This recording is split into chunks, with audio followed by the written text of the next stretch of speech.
Tuhan bersamamu dan bersama rohmu. Inilah Injil Yesus Kristus menurut Markus. Dimuliakanlah Tuhan. Sekali peristiwa, Yesus mengajar di hadapan orang banyak, katanya, "Beginilah perumpamaan tentang kerajaan Allah. Ada orang yang menaburkan benih di tanah.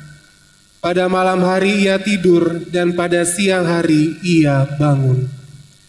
Benih itu bertunas dan tumbuh.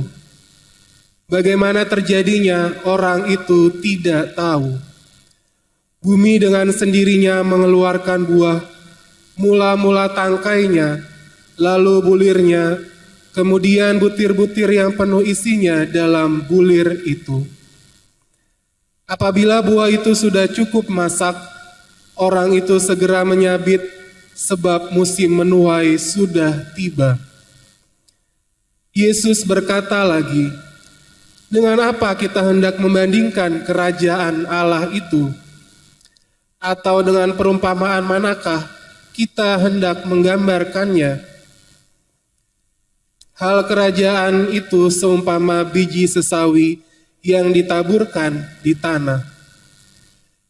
Memang biji itu yang paling kecil di antara segala jenis benih yang ada di bumi. Tetapi apabila ditaburkan, benih itu tumbuh dan menjadi lebih besar daripada segala sayuran yang lain. Dan mengeluarkan cabang-cabang yang besar, sehingga burung-burung di udara dapat bersarang dalam naungannya." Dalam banyak perumpamaan semacam itu, Yesus memberitakan firman kepada mereka sesuai dengan kemampuan mereka untuk mengerti, dan tanpa perumpamaan ia tidak berkata-kata kepada mereka. Tetapi kepada murid-muridnya ia menguraikan segala sesuatu secara tersendiri. Demikianlah sabda Tuhan. Terpujilah Kristus.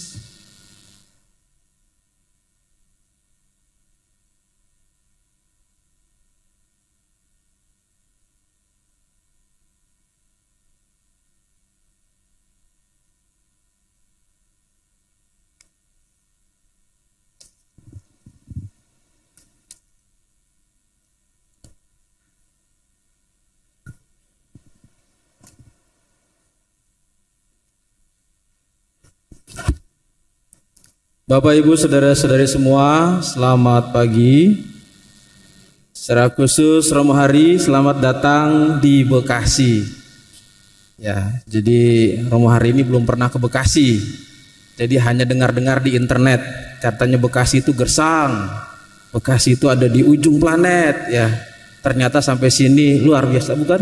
Ya. Ternyata hijau, umat-umatnya subur-subur. Begitu ya Romo Hari ya.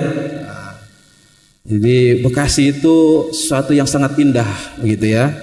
Nah, nanti Romo Hari bisa rekreasi di kota Bekasi yang terkenal, yaitu BKT. BKT atau Romo Hari, Banjir Kanal Timur. Banjir Kanal Timur itu sebelah sana ya, sebelah sana belakang. Di sana itu ada tempat rekreasi ya.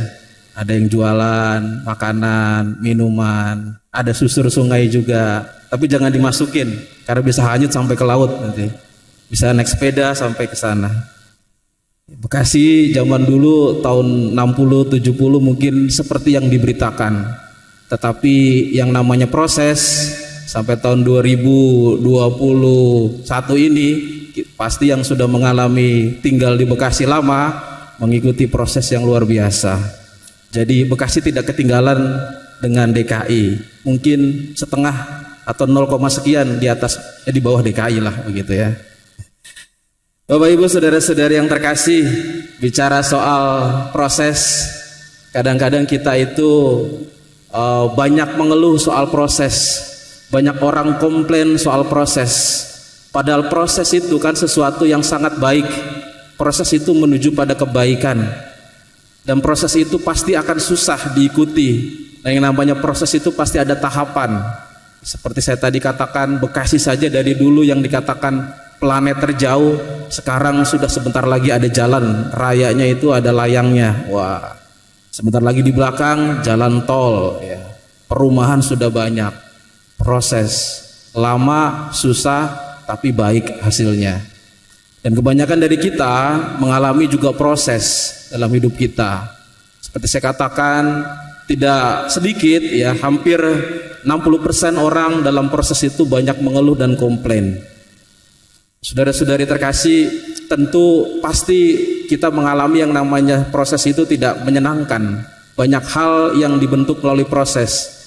Tempe saja, untuk menjadi tempe itu harus ada prosesnya. Nasi goreng, Romo hari ini suka nasi goreng ya. Nanti Bapak Ibu kalau kirim-kirim pastoran, jangan lupa ada nasi gorengnya ya. Nasi goreng itu juga ada prosesnya dibuat. Gak mungkin nasi goreng itu tiba-tiba langsung jadi. Lalu kemudian ada banyak hal lain lagi yang menjadi prosesnya itu. Saudara-saudari terkasih, dalam proses yang kita bersama-sama tahu, Bapak Ibu saudara-saudari tahu namanya Cristiano Ronaldo? Tahu ya? Anak misinar yang bawa kerincingan tahu Cristiano Ronaldo? Biar bunyi rincingannya. Tahu ya? Cristiano Ronaldo itu pemain sepak bola loh. Luar biasa sekali. Kalau saudara-saudari, anak-anak sekalian lihat profilnya, ini orang muda yang prosesnya itu luar biasa. Dia itu punya latihan itu 4 jam sehari, itu cuma latihan fisik untuk menjaga lemak tubuhnya supaya nggak naik. 4 jam sehari. Lalu kemudian dia juga ikut proses latihan untuk tim. Itu berapa, kalau nggak salah itu sekitar 3 jam per hari. Lalu 30 menit maksimal dia harus melakukan yang namanya fitness 45 menit. Lalu kemudian dia juga punya yang namanya latihan sprint. Sprint yang paling tercepat, sprint untuk lari cepat-cepat itu ya. Dan dia juga punya yang namanya latihan untuk kontrol bola setiap harinya. Kalau dibayangkan, orang ini hidupnya cuma latihan doang. Prosesnya luar biasa sekali. Itu baru fisiknya. Makannya, dietnya luar biasa. Ya, diet karbo, ya, yang nggak makan karbohidrat. Lalu kemudian pasti diet gula, ya, diet santan, diet sop kaki kambing. Wah, banyak sekali pokoknya. Diet. Makanannya dijaga, lalu kemudian latihannya berlipat-lipat. Teman-temannya yang pernah main ke rumahnya Cristiano Ronaldo mengeluh, diajak latihan, orang bertamu diajak latihan. Saudara-saudari tahu apa yang menjadi hasil dari orang ini? Bahwa dia itu dikontrak oleh tim Juventus, penghasilannya kalau dia menghirup napas saja 1 detik dibayar 15.675 rupiah per detik. Dia depan napas doang 15.000, sampai dengan per bulan, per menit itu 942.000, hampir 1 juta. Per jam 56 juta, per hari 1,3 miliar, per pekan itu 9,5 miliar, per bulan 41,525 miliar, per tahun 495 miliar gajinya. Jadi luar biasa sekali ya. Bapak Ibu, kalau Bapak Ibu bernapas itu digaji atau tidak dibayar nggak? Tidur pasti nggak dibayar ya, kerja baru dibayar. Ini dia napas aja dibayar loh. Luar biasa sekali. Ini gara-gara latihan yang luar biasa. Anak-anak semua nih kalau mau jadi pemain sepak bola ya boleh aja ya. Tapi nggak semua pemain sepak bola, pemain yang lain juga begitu. Bayarannya mahal, hasilnya luar biasa karena proses yang luar biasa. Saya dulu juga sudah pernah ingin menjadi pemain sepak bola. Saya dulu diberi gelar namanya Aples Tekwari, pemain sepak bola tahun 1970-an. Itu adalah timnas Indonesia, itu ada di bagian back. Saya selalu dijadikan oleh tim saya back. Kenapa? Karena bola bisa lewat prinsip saya, tetapi orangnya nggak boleh lewat. Jadi saya tahu semua teknik-teknik tackling itu saya tahu semua. Sampai akhirnya saya bertobat ketika saya bermain di Papua, di kampung Bomani. Kalau di Cilincing, Tarkam, tanding antar kampung itu kalau saya tackling semuanya itu pada lari. Di Papua saya itu teknik tackling saya tidak berdaya. saya yang kesakitan. Kaki-kaki mereka semua itu ibarat seperti beton-beton perkasa. Teknik saya nggak ada yang berhasil. Saya yang pincang 3 hari. Maka saya bertobat. Sudah nggak usah menjadi sepak bola sajalah. Saudara-saudari, proses itu memiliki sesuatu yang luar biasa, dan kita memang pasti akan komplain dengan proses itu. Bagaimana mungkin orang latihan berjam-jam tiap hari, mengolah fisiknya, makanannya diatur, ya, tetapi hasilnya sangat luar biasa. Dan kita juga lihat para olahragawan itu yang setiap kali fitness, ya, badannya berotot seperti Romo hari ini, ya. Lalu kemudian tiba-tiba setiap hari lagi, besok lagi harus juga menarik angkat barbel, dan itu mengeluarkan suatu tenaga yang luar biasa dan menahan sakit juga. Begitulah latihan, begitulah proses. Hari ini kita mau diajak untuk melihat, kalau kita yang sering komplain terhadap proses hidup kita, maka kita harus melihat juga apa yang menjadi inspirasi itu dan apa yang menjadi inspirasi dari Injil hari ini. Hari ini kita diajak untuk melihat suatu proses yang luar biasa, saudara-saudari. Yesus mengumpamakan kerajaan Allah. Kerajaan Allah itu apa? Allah yang hadir dan meraja di dalam diri kita, di sekitar kita. Dulu Allah yang jauh, kini hadir di sekitar kita. Pasti ada efeknya. Yang buruk menjadi baik, yang tidak baik menjadi baik. Yang misalnya tadi bodoh menjadi pintar, yang tadi misalnya sakit menjadi sembuh. Efek dari kerajaan Allah itu luar biasa karena ada Allah di situ. Nah, untuk efek itu, untuk melihat itu, Yesus mengumpamakan dengan 2 perumpamaan tentang kerajaan Allah yang membuat menjadi baik. Yaitu yang pertama, biji atau benih. Benih yang kecil itu lalu kemudian berproses dan menghasilkan buah tanpa orang itu ketahui. Artinya orang menanam lalu kemudian tiba-tiba terus diikuti dan lama-lama menghasilkan buah. Nah, apa yang mau ditekankan di sini? Ini nanti yang menarik. Yang ditekankan di sini adalah bagaimana proses dari yang kecil menjadi suatu hasil buah yang bisa dirasakan.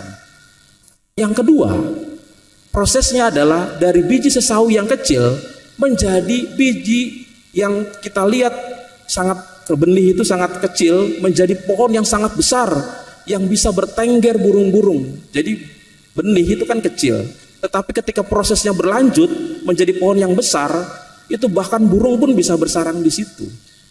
2 perumpamaan ini ada 2 maksud. Yang pertama, kalau kita melihat dalam proses kita dibentuk segala macam, baik barang, makanan diproses, itu pasti ada sesuatu yang menyakitkan. Ada sesuatu yang kita tidak tahan, ada sesuatu yang mungkin kita juga bosan, ada sesuatu yang membuat kita juga menyerah. Tetapi namanya proses, kalau diikuti hasilnya menjadi baik. Tapi yang membedakan dalam perumpamaan ini, saudara-saudari, memang Allah membentuk kita dalam proses. Tetapi ketika proses yang kita lihat dalam kehidupan sehari-hari, barang, manusia yang tadi berolahraga, berfitness, membentuk diri, itu seolah-olah adalah hasil dari dirinya sendiri, hasil tindakan usahanya sendiri, dan itu merupakan suatu yang dia buat dari usahanya sendiri. Tetapi dalam proses ini yang menarik dari perumpamaan yang pertama, biji itu pertama adalah kecil, ditanam tiba-tiba menjadi buah. Dalam proses itu tidak diceritakan bagaimana petani itu mau menyiram, memupuk sehingga menjadi buah, tidak. Tetapi yang mau ditunjukkan Yesus di sini, yang ditekankan menjadi buah adalah tangan Tuhan yang berkarya di situ. Maka dikatakan bumi mengeluarkan buah, yang pertama bulirnya, lalu kemudian ada daun dan lain sebagainya. Mau ditunjukkan tangan Allah, misteri tangan Allah yang membentuk. Jadi saudara-saudari, yang membedakan adalah ketika yang tadi mengandalkan kekuatan sendiri dibentuk oleh Allah, itu mengandalkan kekuatan Allah dan percaya saja kepada Allah. Kita ikuti prosesnya saja, kita percayakan semua kepada Allah. Jadi kadang-kadang kita kalau dibentuk dalam proses itu, ada persoalan seperti ini, ada persoalan seperti itu, ada masalah seperti ini, kita sudah komplain. Dan kadang-kadang kita menggerutu pada diri kita sendiri, kita tidak mampu melakukan ini. Nah, kalau itu, maka proses itu seperti biasa, seperti manusia biasa yang orang tidak beriman. Kalau yang orang beriman yang dimaksud Yesus di sini adalah Walaupun kita lemah, tidak mampu, Allah yang mendampingi, yang membuat tangannya, yang membentuk dalam proses itu, pasti nanti menjadi buah, pasti menghasilkan buah. Nah, itulah yang pertama yang mau dituju, bahwa proses yang mengandalkan kekuatan Allah, kita cukup mempercayakan saja dan cukup mengikuti prosesnya, walaupun susah, walaupun berat, walaupun menyakitkan, jangan komplain, tetap ikuti saja, maka akan menghasilkan buah. Karena tidak mengandalkan kekuatan sendiri. Kalau mengandalkan kekuatan sendiri, orang lemah, berpikir saya tidak mampu melakukan itu. Tapi yang di sini maksudnya Allah yang menemani, membentuk dalam proses itu. Yang kedua, dari yang benih kecil seperti biji sesawi, jadilah pohon yang besar, ditinggali burung-burung. Itu mau tunjukkan apa? Jangan khawatir, kita yang kecil, yang lemah, yang tidak punya merasa apa-apa, tidak punya bakat apa-apa, tidak seperti Cristiano Ronaldo ya, atau David Beckham ya, atau Messi, pemain sepak bola yang saya sebutkan tadi. Lah, kita itu diajak untuk seperti biji sesawi ini. Biji sesawi ini yang lemah, yang kecil, lalu kemudian dibuat menjadi besar dan pohon dan sarangnya burung-burung itu bisa ada di pohon itu. Kita lihat para murid yang sederhana, orang nelayan, ada pemungut cukai juga orang berdosa, ada yang juga dibenci oleh orang-orang banyak, dikumpulkan oleh Yesus, orang-orang yang punya kesederhanaan, yang bahkan minus juga, tidak punya apa-apa, dibentuk menjadi murid dan diminta untuk menyawartakan kerajaan Allah. Jadi jangan pernah minder dengan prosesnya Allah ini, jangan pernah takut dengan prosesnya Allah ini, jangan pernah khawatir, dan juga jangan pernah komplain dengan prosesnya Allah ini. Pasti kita yang merasa lemah, merasa kecil, dibentuk oleh Allah menjadi lebih besar. Saudara-saudari, intinya adalah dalam proses kita harus tahan terhadap sakit itu. Sama seperti yang dilakukan oleh pemain sepak bola juga, olahragawan juga, ya, sama. Kalau misalnya besi patung itu bisa punya rasa komplain, pasti dia komplain, dipahat sedemikian rupa, dibentuk sedemikian rupa, dikasih api, pasti dia komplain. Nah, begitu juga orang, dalam proses dia mengikuti terus. Contoh tadi Cristiano Ronaldo tadi, mengikuti terus dengan latihan yang bertubi-tubi. Nah, tetapi yang berbeda adalah bagaimana kita bukan mengandalkan kekuatan diri kita, tapi mengandalkan kekuatan Allah dalam proses itu. Dan percayalah, jangan berkecil hati, mau kita tidak bisa, tidak mampu. Karena biji sesawi yang kecil itu menjadi pohon yang luar biasa. Menjadi pohon yang bisa bertengger burung-burung di situ. Sarang-sarangnya bisa ada di situ semua. Padahal itu kecil. Kita pada hari ini diajak untuk tidak takut mengambil proses itu. Ibarat seperti tanaman, kalau akarnya tidak masuk ke dalam, takut. Ketika dia mau masuk lagi ke dalam tanah, dia takut nanti jangan-jangan saya dimakan cacing. Takut lagi jangan-jangan saya kena batu. Takut lagi saya jangan-jangan nanti di sana tidak ada makanan. Saya nggak mau masuk ke dalam lagi. Maka pohon itu atau tanaman itu sebentar saja ada angin taufan, hancur dan hanyut. Maka kita diajak untuk berani. Jangan takut. Jangan juga merasa banyak beban dan lemah. Tetapi kita percayakan kekuatan Allah. Banyak hal yang terjadi pada hidup kita dan kesulitan-kesulitan, kerumitan-kerumitan yang kita hadapi itu adalah proses dalam pembentukan. Maka ada hal yang bijak perlu diketahui oleh saudara-saudari bahwa kalau kita lihat orang itu butuh batu kerikil supaya dia hati-hati, dan orang itu butuh semak berduri agar dia waspada. Dan orang itu butuh persimpangan agar dia belajar untuk bijaksana. Maka hal-hal yang menyulitkan adalah sebuah proses yang harus kita ikuti. Dan percayalah Tuhan membentuk kita. Dan percayalah kita yang kecil pasti akan menjadi besar. Tuhan memberkati kita. Amin.